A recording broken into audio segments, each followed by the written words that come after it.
Welcome back with the Parimat conference for the first roundtable of this meeting on the resurgence of war risk in maritime and transport insurance. With an example, the Gulf of Guinea, we're welcoming Captain Gilles Chiab, commander of the MICA Center. You'll be the first to speak to give us a testimony about your experience in the field. And in the audience, you can ask your questions from the beginning of this workshop on the chat. We all receive the questions and we can pass them on after the first talk if you have any questions for Mr. Gilles Chiab. Then we'll hear Mathilde Kier. Good morning. You're head of country rating for war risk at CISM, and we'll also hear Andrew Rosdale, Associate Director, Marine and Aviation from Thyssenkrupp, Belgium. He's listening remotely, but he's also with us. And I'm going to give the floor to the leader of this workshop, Frédéric Denevle, General Manager of Garex. Thank you so much for this introduction, which allows me immediately to tackle the subject, organizing a panel on war risk in the context of maritime and transport insurance is probably no coincidence. Maritime insurers are the only players, and it bears constant reminding, the only ones to insure against war risk in amongst all the risks that you can find in corporate insurance. And for a number of years, we'll come back to it in a minute, geopolitical situations that we're faced with include new threats almost every week in the maritime space, and especially on merchant vessels. Against this backdrop, we're going to look very, very quickly at a reminder about the fact that war risk is a threat to merchant navigation and transport, has been for a very long time. Then we'll take stock of what the role the French state has been playing, and then a reminder about the specificities of the guarantees offered by the French market. And we'll also remind ourselves that the resurgence of geopolitical crises should lead maritime insurance players to adopt all measures to insure against those risks. So, insurance against war risks has long been a threat on navigation and trade navy. It was piracy that led insurers to put in place such guarantees that were considered as ordinary risks. Pirates were called a sea threat, as was a storm or a navigational error. Vessels were attacked by the enemies of humankind, pirates and corsairs, and that was the first risk of violence against which exporters and ship owners wanted to insure. Then at the end of the old regime, the violence at sea against vessels was due to colonial wars that pitted European powers against each other, deploying military navies to sea so that they could seize or confiscate, even destroy merchant vessels owned by foreign powers, only to destabilize maritime trade. That was a source of power and development and political deployment. The 20th century was a climax in terms of attacks or coercive measures such as embargoes or seizures of vessels, captures, or any forms of requisition on merchant vessels that supplied warring countries. That was widely practiced. The idea was that during these conflicts you could destabilize your enemies by hitting them on their sources of supply and by creating as much as possible trauma for the population, so that could precipitate access to negotiation or the implementation of peace processes. The French state has been a historic player in insurance against war risk. It really bears reminding. At a time when wars were unfortunately inevitable in the 20th century, be it the First or the Second World War, well, then the state created schemes through which it supported the implementation of insurance-based solutions so that private players could find ways to protect their assets or interests against war risks. These state interventions were variable in their size, and of course they were strengthened during conflict situations because the market had completely left the subscription of these risks when risk is truly materialized. So from the moment from the moment the state stepped in, insurance solutions were put in place with the support of the state, and these guarantees that were offered led to the so-called extended guarantee, previously called end-to-end guarantee, which was based on a request from French exporters that wanted goods trade to be protected from the moment they were out of the warehouses from the former colonies up to delivery into warehouses in the mainland or the countries of destination for these traded goods. It is with the intervention of the state that ended in 2017 when the Central Reinsurance Fund, the CCR, decided to end the reinsurance of war risk, that insurance-based solutions stayed in place and endured.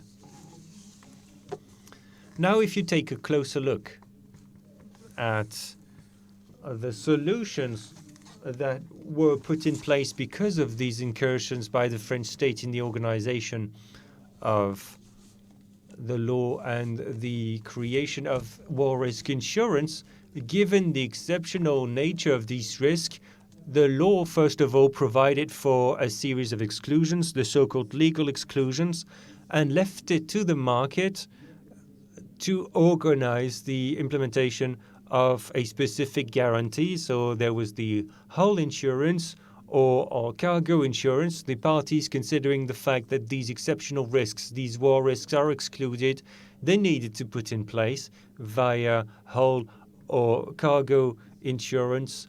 They needed to insure against well-defined and covered risks with extension clauses, additional clauses, so that they could benefit from cover against these threats.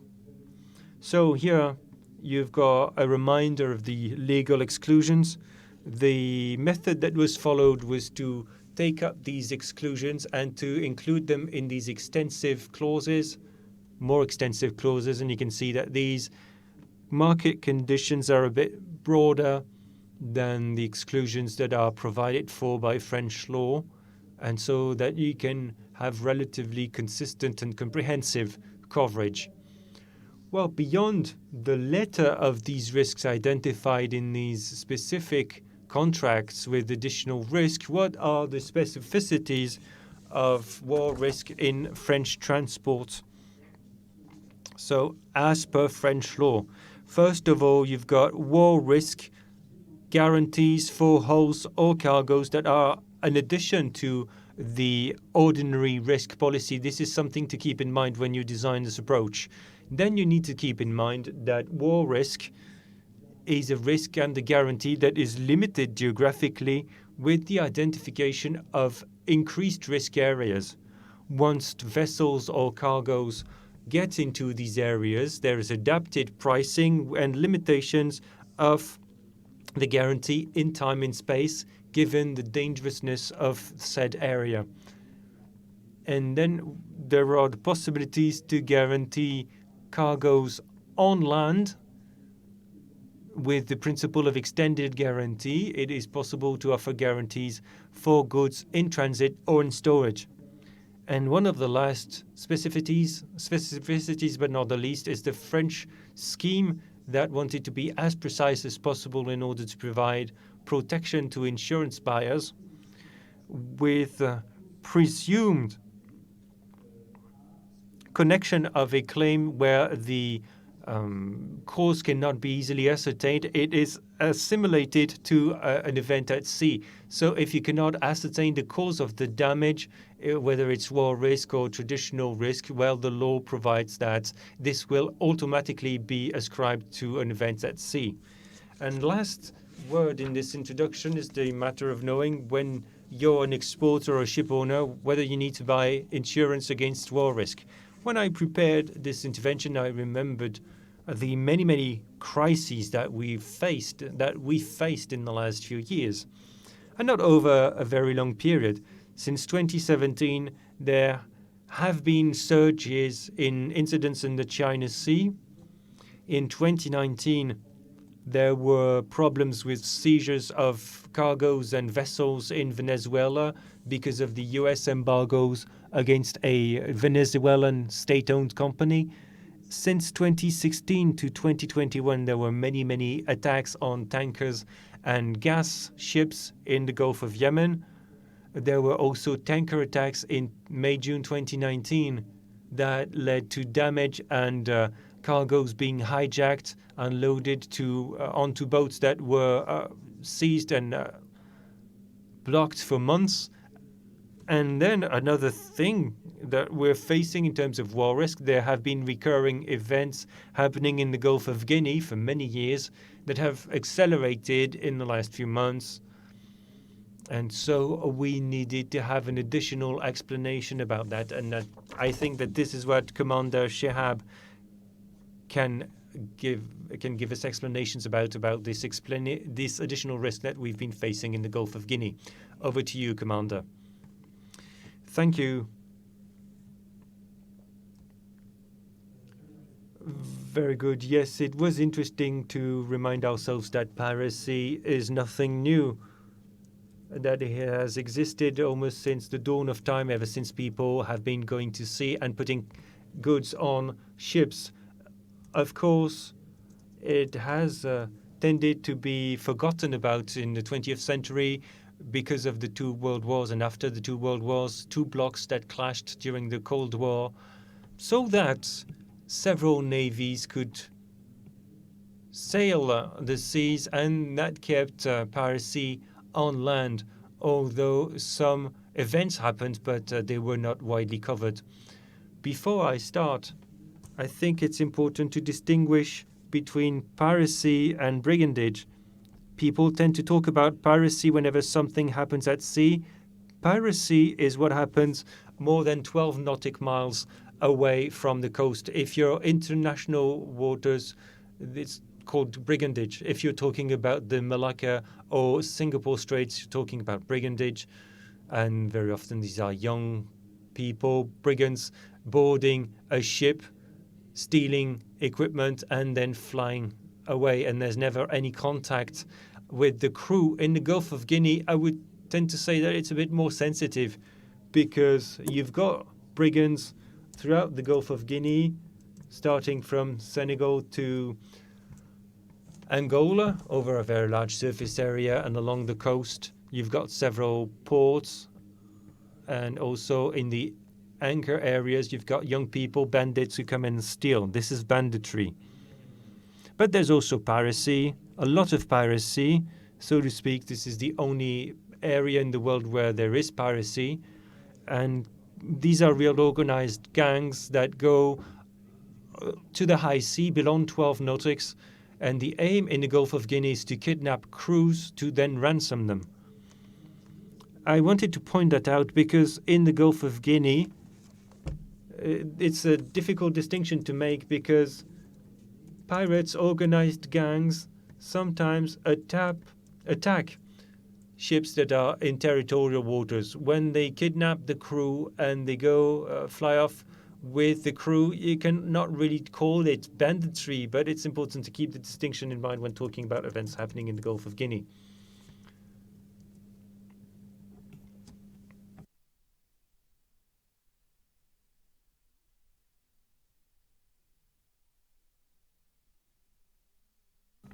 Right, we'll try with the second remote control. Just a minute, please. It seems we're having a glitch. Okay, well, now I'm going to talk about the Gulf of Guinea, of course. And I mostly wanted to talk about the events happening in the Gulf of Guinea, but first I wanted to explain the context, especially the geographical context. Here's a map roughly of the surface area of the Gulf of Guinea. As you can see, the Gulf of Guinea is 3.5 million square kilometers. It's huge. It's a bit smaller than Europe, but it's huge nonetheless, with a fairly densely populated area in the dark circle with 500,000 square kilometers. roughly the surface area of Spain, and this is the area where there have been the most incidents, especially piracy and kidnappings. If you compare that to the small image on the right, they are at the same scale. On the right-hand side, you've got the Gulf of Aden, where there were a lot of events 10 years ago, and you can see that it's not at all the same approach in the Gulf of Aden. There is a corridor. Vessels come in one way and exit the other way. They transit there. You just need to station a warship there, and, well, the issue is not solved, but that limits the possibilities for pirates to attack vessels. So that was put in place very quickly in 2008 with the Atalanta European operation in particular. In the Gulf of Guinea, it's quite different. You can see the huge surface area, also with many, many states, 19 states that need to coordinate if they want to fight against insecurity. Moreover, there are two main African ports, 5 of the main African ports with a lot of traffic, both imports and exports, so it's major. And it's also major because vessels come and go in different places. There's not just one entrance and one exit, and then vessels going to Europe and then others going to South Africa and then onwards to Asia. Some go to the Americas. So you've got constant navigation in all directions so that you can't monitor everything that's going on. This is another thing to note. So intense traffic in the area. There are constantly 2,500 large vessels going around at any given hour. And so we're talking about the most dangerous region in the world because there are groups of pirates that are difficult to apprehend. Hence the need for solutions, especially for neighbor countries that gathered together in 2013 in Yaoundé, and the Yaoundé summit resulted in the definition of a comprehensive process to fight maritime insecurity. So I'll give you a few figures so that you can understand what's going on in the Gulf of Guinea. These are figures over the last 6 years. You can see in 2019 and 2020, 111 and 114 events recorded by the Mica Center in the Gulf of Guinea. Events are not necessarily acts of piracy, but disturbances to commercial navigation or to vessels. Last year, 142 seamen were kidnapped. This means that they were taken by pirates, taken to the Niger Delta in particular, and they stay there for 1 to 2 months. So it's not a very pleasant affair. You can imagine that this is not easy for them.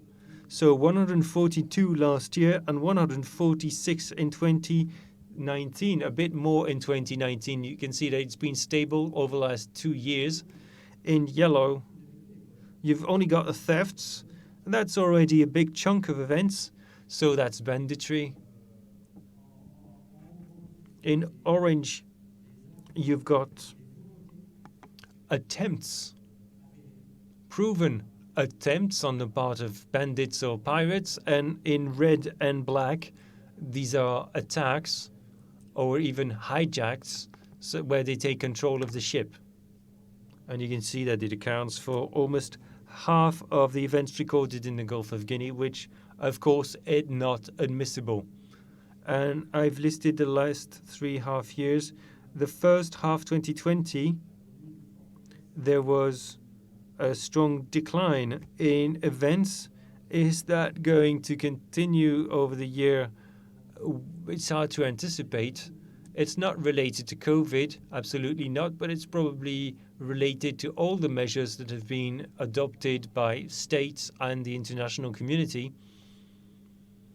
And this is something that I'll explain in a minute. Since the beginning of the year, 50 seamen were kidnapped, have been kidnapped, and there are still 10 were held hostage.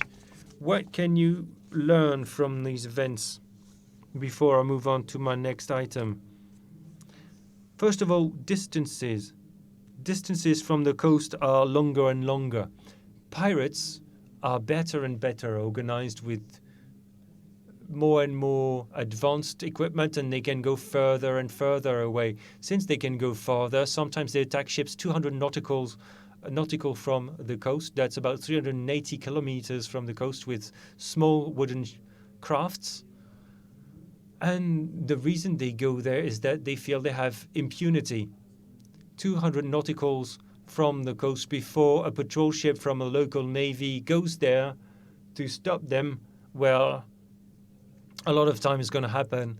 And so they board the ships, and they take time in particular to search for the crew once they're in a state of alert. There is a stronghold in all modern ships. Once the crew has been alerted, you have a stronghold which is not even listed on the blueprints of the ship, so it's perfect. But older vessels, well, very often the stronghold is easily identifiable, and so pirates find them and take time to break the door down and get to the crew. That is a major aspect. So pirates go very, very far. Secondly, they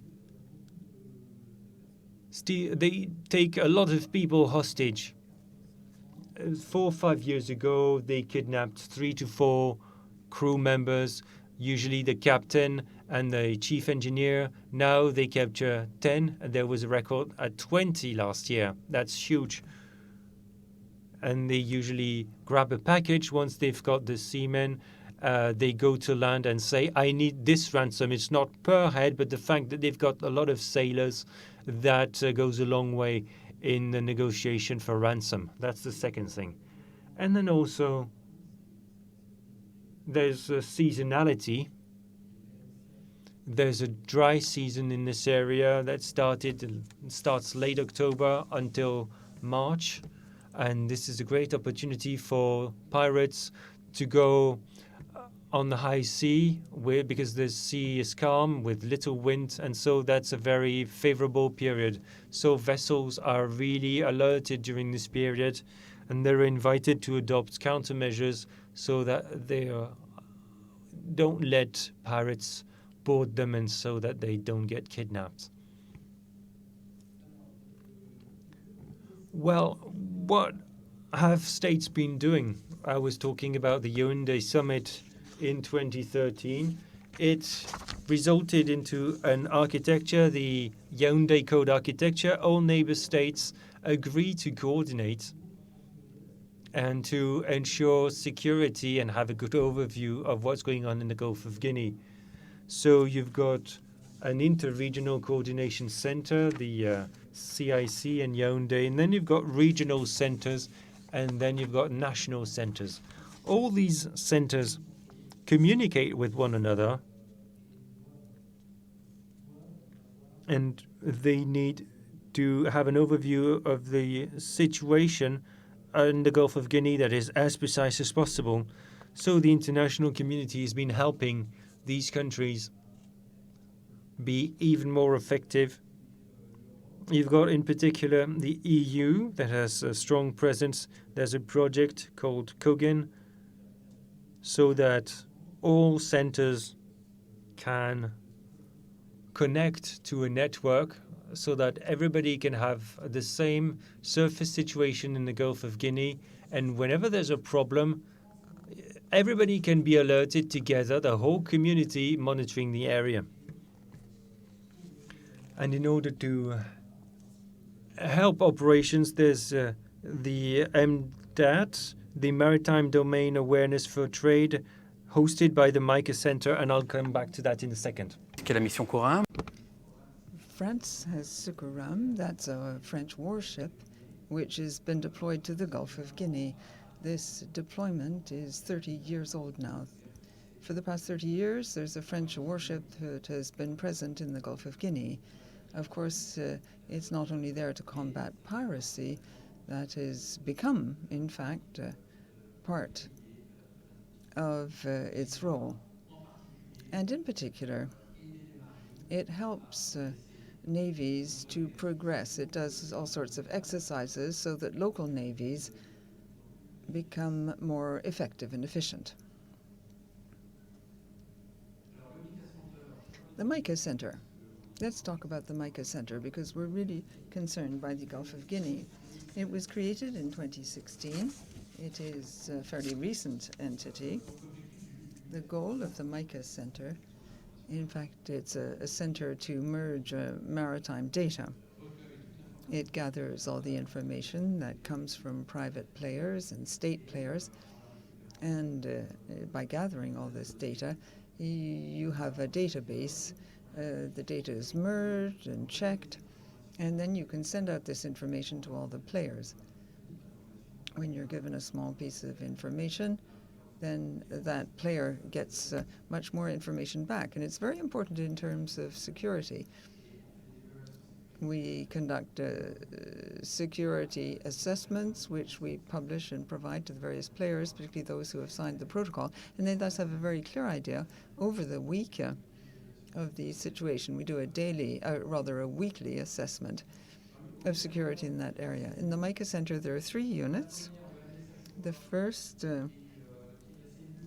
is the one that establishes a link between the merchant vessels and others, and the headquarters is located in Rota in Spain. Then there's the Maritime Domain Awareness of Trade. That's an important unit. It's 5 years old today. It was created at the request of the maritime profession in order to support the Yaoundé setup. So this is a unit that truly works for security in the Gulf of Guinea area. It's very simple. It's a virtual report mechanism. Ships, when they enter the Gulf, they contact this unit, and twice a day, if they encounter a problem, they warn the unit, which then warns the whole architecture I talked to you about earlier on. You don't need, it's not limited to just French vessels. All vessels can apply and enjoy these statistics. And then you have the Naval Cooperation Center. That is the unit that is the foundation for the creation of the MICA Center. It replaced the voluntary naval control which existed in the past. This voluntary naval cooperation center is open to all ship owners, but not only them. It was open to the French ship owners until 2019. Now, as of that date, French ship owners can register with the unit via a protocol. What's the point? It keeps an eye on the whole world with 4 areas in particular, of course: the Gulf of Guinea, the Mediterranean, the Indian Ocean, and Southeast Asia. It's very worthwhile for the Navy and for shipping, and it's important for these 2 entities to constantly exchange information. That then enables the Navy to have a very powerful, complete information, which it can then send out again to ships. And this is the framework for conducting safety and security evaluations. And just to continue, in terms of MICA Center and its relationship with the ship owners, these relations are daily. Vessels are in daily contact, and we also hold meetings comprising the Navy and ship owners. They have meetings every 6 months, sometimes even more often, to deal with technical matters. The point is really to exchange information, so we, the Navy, can better meet the expectations of merchant marines, and the merchant marines better understand how we work. And that's how we manage to make progress, of course, on a monthly basis. The MICA Center is involved in seminars with the maritime industry, of course, and also with other centers that are similar, because there are several such centers in the world. There's one in New Delhi, one in Singapore, and in these centers you also have a French officer from the French Navy who is present and who also exchanges with all these players. So we've managed to create a world network, which gives us a good view of what's happening in the oceans around the world. And that is how we manage to make progress. And in the Gulf of Guinea, that's what we're trying to do, participating in all the seminars that take place on the Gulf of Guinea. And of course, we want to involve all of these countries around the Gulf. It's not like the Gulf of Eden. Somalia is a failed state. It's easy to intervene. You don't need to ask for an authorization.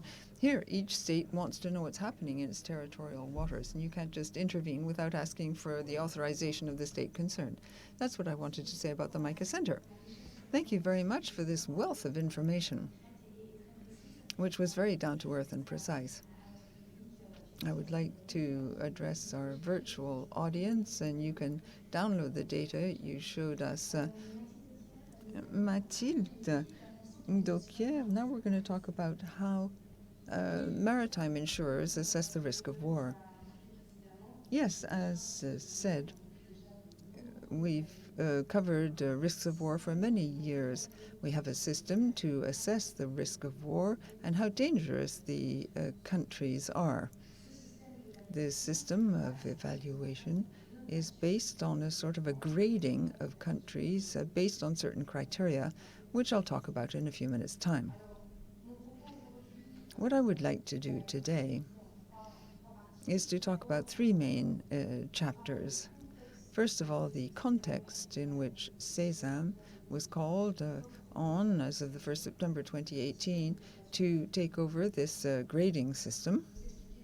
I'll explain how the grading system works, the criteria that are used, our methodology, and then I will talk about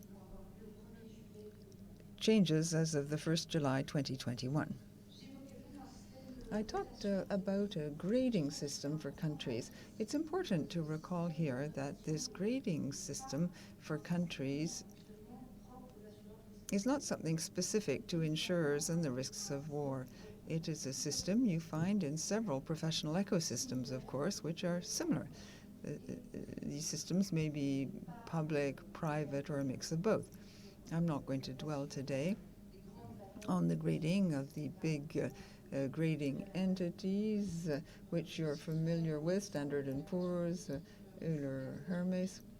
There's a country grading system which was set up by the OECD to assess the credit risk, and the scale goes from 0 to 7. The main aim is to assess the risk of transfer and convertibility for states who have currency exchange controls, for example. We also have a grading system set up by COFACE, which grades over 160 countries. The grade goes officially from A to E. E is not used, so it actually goes from A to D at present. The idea is to estimate the risk that enterprises in a given country won't be paid or won't pay, and also there is a grade for the general business environment. Finally, closer to us and our discussions today, we have assessment systems set up by the British.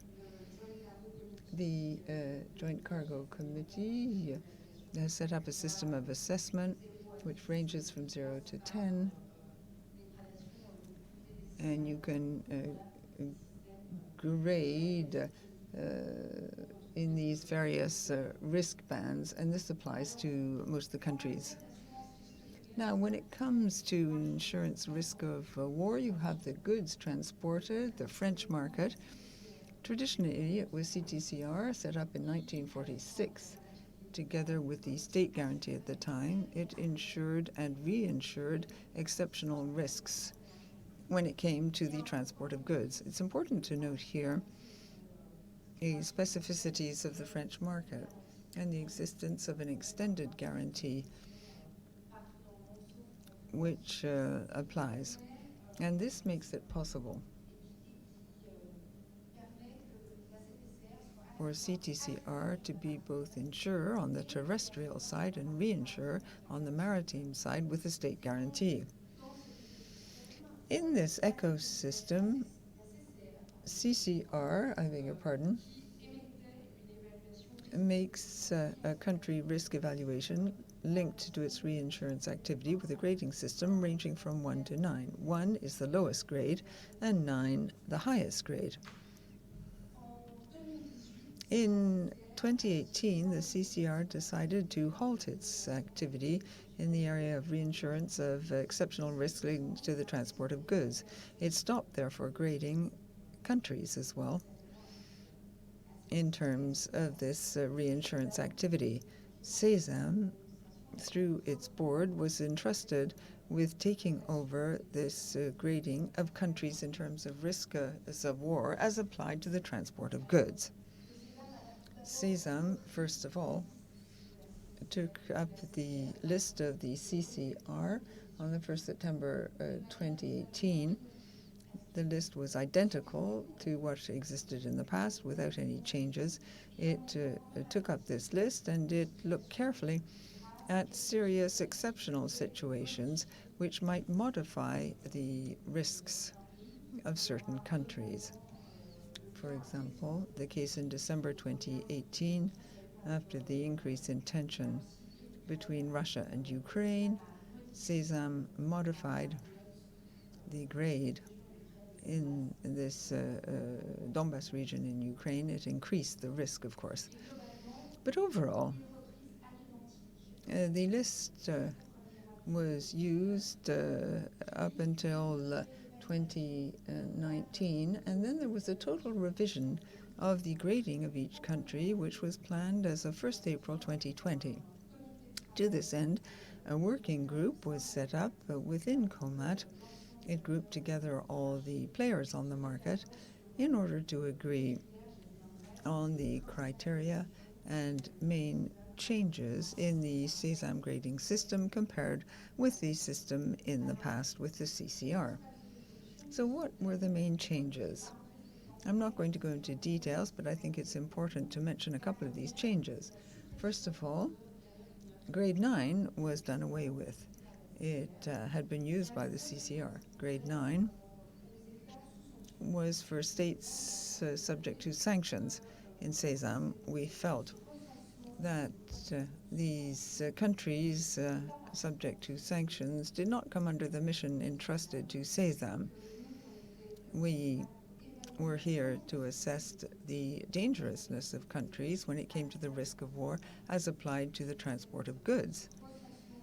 This listing of countries under sanctions we felt did not fall within our purview. And now the scale goes from 1 to 8. Another important change, the division of certain countries into several zones. Earlier on, I gave you the example of Ukraine. Ukraine is divided into 3 zones currently. You have the Crimean Peninsula, Donetsk and Donetsk, and then the remainder of Ukraine. One could also mention, by way of example, the creation in July 2019 of a border zone with Yemen, which grouped together Jizan, Azerbaiján, and Najd provinces following the tension in that area. Of course, if you divide several countries into several zones, this must meet some operational need. The aim here is not to divide all of the countries into all sorts of different areas. It would be impossible to monitor things from an operational stance. It's only when you have a specific situation and zones in one country are very different from zones in other zones in that country. Those are the only circumstances when you subdivide the country. Third, the creation of maritime zones which do not depend on the territorial waters of the neighboring countries. This was a request from the market because there were more and more high-risk situations in these international areas which did not come under the control or the grading of CCR because these areas in the past were limited to state waters. That's something that Commander Sheab mentioned in terms of the Gulf of Guinea. The 1st April 2020, SESAM created 12 international maritime areas. The most important is the Gulf of Guinea currently. And thus we can better assess events which take place in these areas, which are not within the territorial waters of any state. Another important change to recall, SESAM took the decision not to grade North Korea for lack of objective information. We were very transparent. North Korea is ungradable insofar as we are concerned. And then there's some more technical changes. All the territories of a state are included in the grading of the state. That was not the case in the past. For example, the French West Indies,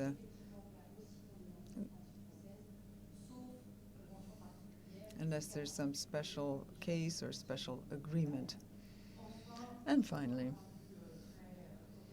from a very operational stance, we consider that areas without any coastline, well, there the waterborne guarantee will be the same as the extended guarantee. Now, what about the grading criteria? The principle is fairly simple. SESAM bases this assessment on the gathering of data on situations which may give rise to claims that can be declared under risk of war applied to the transport of goods. This evaluation is based on proven facts which have been identified in a precise manner. It's not based on a prospective evaluation. To this end, SESAM calls on a specialized company specialized in the analysis of this kind of risk. For example, the AFFA policy quotes under this risks situations of war, situations of riot, terrorism, piracy. These are things that enable SESAM to propose a grading of each country.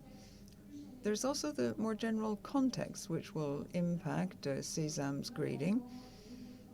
The level of corruption, the reliability of the authorities who play a part in the transport of goods. We're thinking of customs, for example. Obviously, we study this and carefully analyze the reliability of customs services in certain countries. In general, we take into consideration both the intensity, the frequency, the duration, and the impact on the transport of goods of these various events.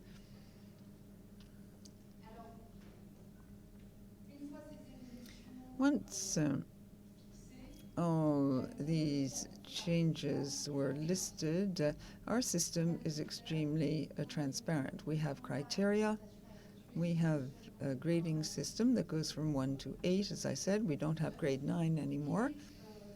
And grading is revised every quarter unless there are some special cases which would force SESAM to take a quick stance if there's a deterioration in the situation in a given country or a given zone. All these changes in grading, be they every 6 months or on an exceptional level, go hand in hand with information on the market.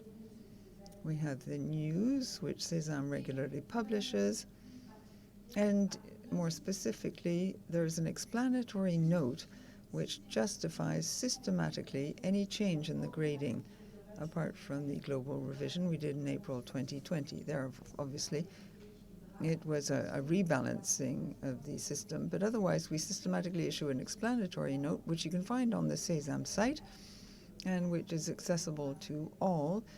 Access is free on our site.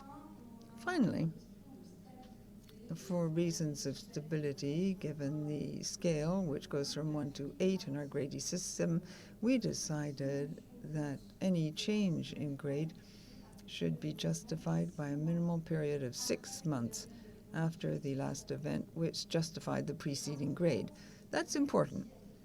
That enables the things to be operational and to be closely monitored by insurers. In other words, there will never be an urgent change. We always wait to look at the frequency and to ensure that the events which may give rise to a real change in grade have a true impact on the transport of goods. Finally, we have the past grades. You can find that on the Sésame site with the beginning date, the ending date. I'll finish my statement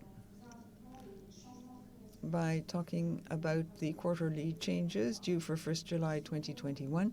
There are two. An increase in Chad's grade, which goes from 5 to 6 in terms of extended guarantee and waterborne guarantee. That is obviously following the period of uncertainty in Chad following the death of the president and the coming to power of a military whose power is challenged, and this has a major impact on the transport of goods. And then there is a reassessment, a lowering of the grade for Qatar, which goes from 3 to 2. This can be explained by a major event, the resumption of trading activities between Saudi Arabia and Qatar. The transport of goods now is far more fluid between these two countries. Finally, I'm very pleased to announce, for the sake of informing people and to make things very fluid, as of 1st July 2021, Sésame will have a new version of the internet site, and you'll be able to look up the grading of countries where there's a risk of war. You can see it on the screen. The aim is to provide a map which is far easier to read, a map of the various areas graded by Sésame, and of course you can get the grades depending on the date. On the right of this screen you have the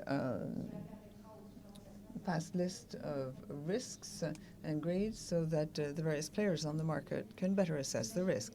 Thank you very much. Just imagine the technology. We're going to continue the round table with someone who's following us from far away, Andrew Rossdale, who works in Belgium. You have the floor. Thank you very much. I hope everyone can hear me. First of all, I would like to thank Sésame and Parimat for inviting me today. The purpose of my statement is to compare with the French market and the English market when it comes to risks of war and risks of war in terms of cargo. Let me explain the past history. Mr. Deneuve talked about the past history. What is covered? What is not covered? Likewise, one can make a very interesting comparison when it comes to cargo. I'd like to begin with risks of war when it comes to hull insurance in the UK. Around the beginning of the Second World War, or rather the First World War, we created the Joint War Committee to help people in the Red Cross and St. John's to work together and better protect hull, personnel, goods. Now this joint committee comprises people from Lloyd's and others in England who work together. But before I talk about this joint committee, Mr. Deneuve touched on the subject together with Mathilde and Commander Shaib. I think, and this is perhaps not easy for the younger people, if you are a ship owner and you have a vessel, you can travel around the world with an annual rate for your ship, which covers you against the risk of war. But if you enter a zone which is considered more dangerous than the others, you have to pay an additional premium, and that's called a bridge DP. That's important because the Joint Work Committee the French market, Sésame, everyone looks to see when a zone is becoming more dangerous than others, and you have to pay this additional premium to cover the risk. The breach AP represents about 40 to 50% of the total premium for risks of war.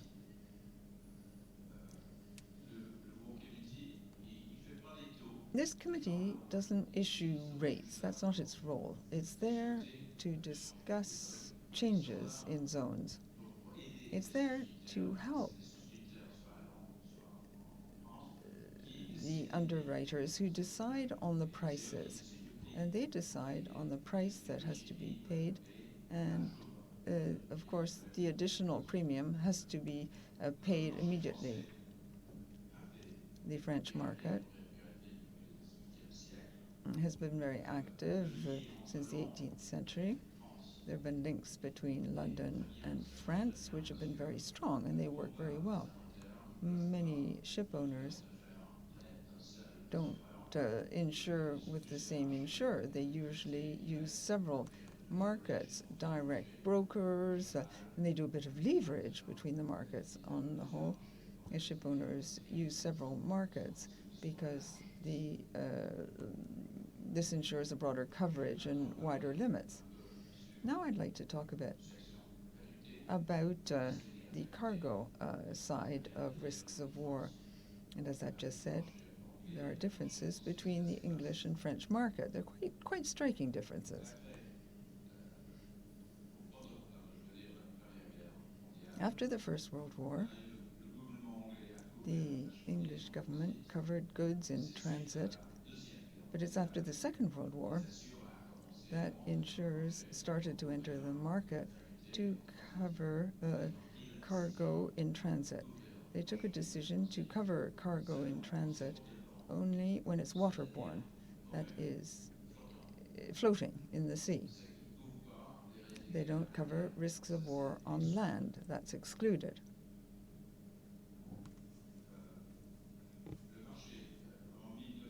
The market in 1982, there's an exclusion clause. I'm not going to read through the entire clause, but as waterborne is there, you cover everything at sea and not property on land. And that's very important. There is coverage up until the time the cargo has been unloaded from the ship. As soon as the cargo leaves the ship, then the insurance stops right away. Lloyd's, of course, can cover risks of war on earth, political risks, and other risks. PV, that usually covers fixed assets, property that is fixed, but it can cover risks of war on land. Lloyd's uses audit codes. Each underwriter has to include the audit code in a box,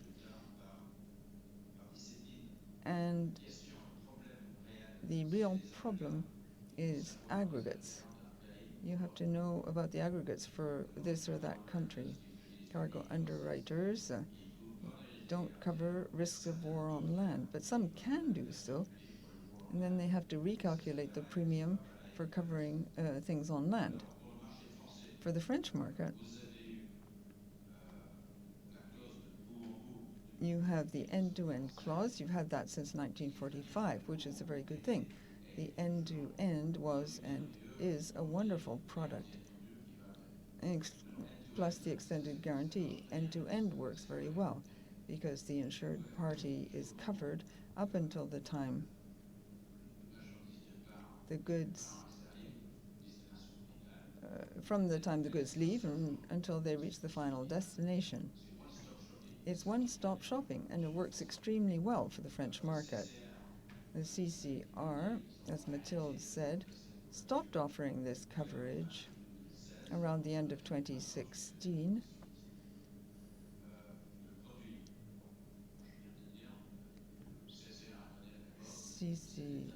At the time, this was a wonderful coverage. There was an unlimited coverage with an extended guarantee. This clause covers risks of war on land PV, all sorts of things. It covers the assets when there's a change of government somewhere as well.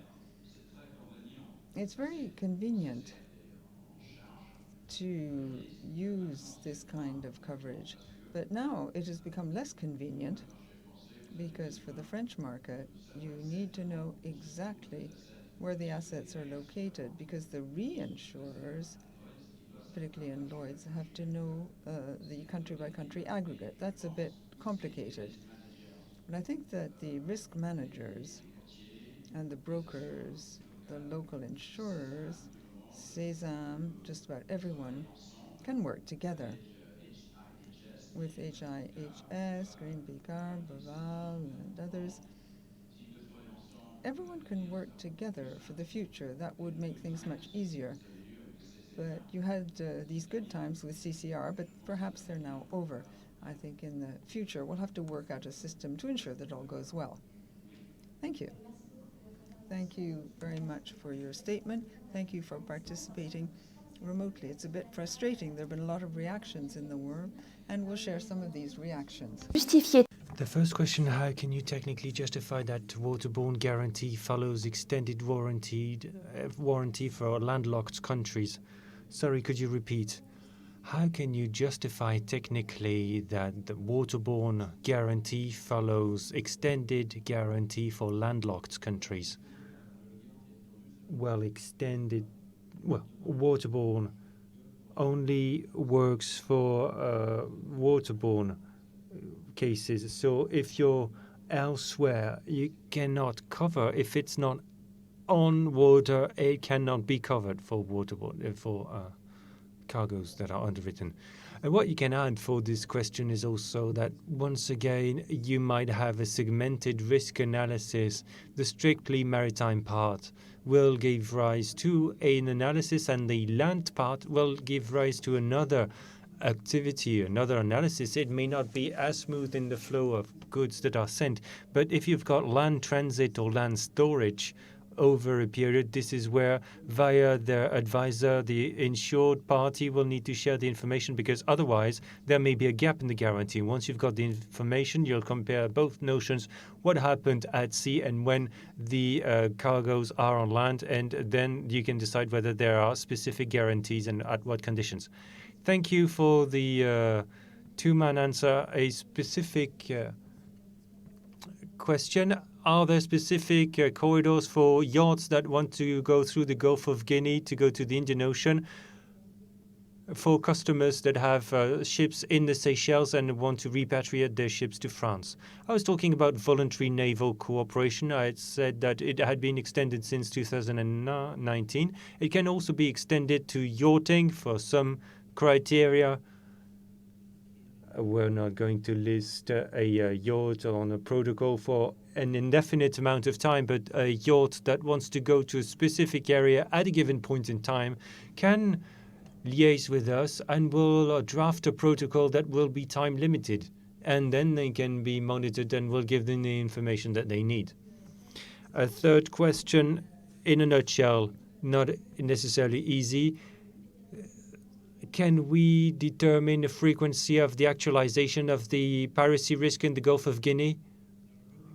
Well, the Gulf of Guinea, once again, and the events there are particularly related to seasonality, so it's clear that between October and March, there are many more events and attacks happening.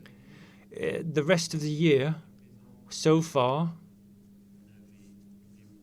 every month, of course, there was an attack. This year, 2021's been marked by a slowdown in these attacks. Is it related to the fact that all neighbor states and the international community now have taken concerted action? There's a high chance that it's the case, but I can't predict what's going to happen in 3 months' time. But it's clear that pirates now have to reorganize. That's clear. They can no longer act the way they did 2 years ago. So, by way of conclusion, thank you very much, Commander, for these precisions. It's up to us to observe piracy in the Gulf of Guinea, and we need to monitor that statistically. Two things that we can give temporary conclusions to set the scene for the people who are going to speak this afternoon and tomorrow. Two things can be extracted from that. The French market is faced with constantly evolving risks that are rooted in history, but with also very contemporary expressions that are difficult to manage for economic agents. So against these risks, the French market offers comprehensive solutions that need to be analyzed thoroughly to determine whether they can be deployed for a maritime expedition, for the ship owners, for the exporters as well. And another thing that we need to be aware of is that geopolitical crises systematically force us to manage threats.